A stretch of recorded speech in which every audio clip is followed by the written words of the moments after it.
Good morning, English 11B. Got my coffee today. Thank you for completing the introductions yesterday. And today we are going to be reading a piece of literature. It's super short. It's a poem titled Pandemic.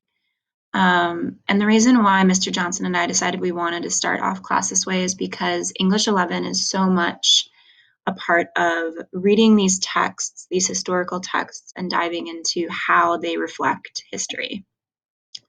And sometimes it feels obvious to do that. It's like, oh, well, of course, Thomas Jefferson uh, wrote the Declaration of Independence. They wanted independence, right? Or, of course, MLK wrote the I Have a Dream speech. They wanted segregation to end and equal rights for African Americans.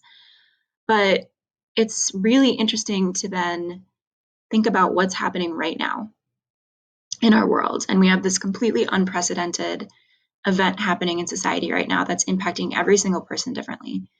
And there are artists out there who are writing and who are composing or painting or drawing or creating scripts or doing a million different creative tasks and trying to take everything that's happening in the world, process it internally, and create something that reflects what it is that they're feeling or what it is that they are going through. Um, and so they're going to be works of art that in 20, 50, 100 years were written during this time. And students like you are going to be looking at them and thinking, oh, well, their COVID-19 was a thing. I remember that historical thing. And people got sick and schools closed. And then, oh, this must be a result of that, right? And they look at it for this kind of logical way, but you lived through it. And so you're going to read that text and be like, oh, I feel that. I hear that. I understand that. I relate to that. Um, and that's a really cool experience to have. So for me, that's like reading things that were written for 9/11 and understanding what that was like. And so I read those pieces and I really connect with them and I understand them and I understand the fear and the emotions. And for you, it's going to be the events that happen during your life. And this could be one of those events that inspires art and inspires things that you connect with. So, Mr. Johnson did a beautiful rendition of reading this poem that has gone viral over the last couple of weeks.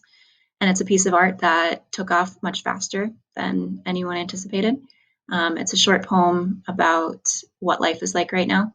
And then once you enjoy the poem, I want you to write a personal response on the Google form on Classroom. It can be short and sweet. It doesn't have to be anything crazy. If it's an opportunity for you to really just like say a bunch of stuff, say a bunch of stuff. It's an open response. It's supposed to be creative. It's supposed to be flexible. And it's just a way for me to start getting to know you and a way for you to start expressing yourself and connecting with contemporary lit and texts. That's it. That's all I have for you today. I hope your Tuesday goes well. I miss you. Bye.